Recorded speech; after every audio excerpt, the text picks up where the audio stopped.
అవును ప్రభా, నాకున్న సమస్యలు ఎవరూ నాకు తోడు లేరు, నీ ఉంటే చాలని ఈ రాత్రి నమ్ముతున్నానని నమ్మకంతో పాడు. ఈ రాత్రి నీ జీవితంలో గొప్ప అద్భుతం చేయబోతున్నాడు యేసయ్య. నమ్మితే చాలు.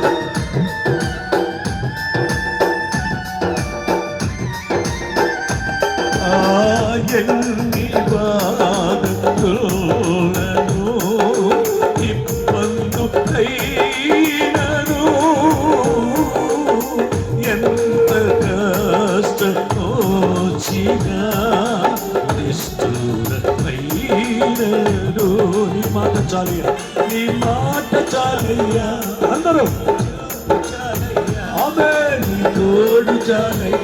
హల్లెలూయా. యేసయ్యా నీ మాట చాలయ్యా, నీ చూపు చాలయ్యా.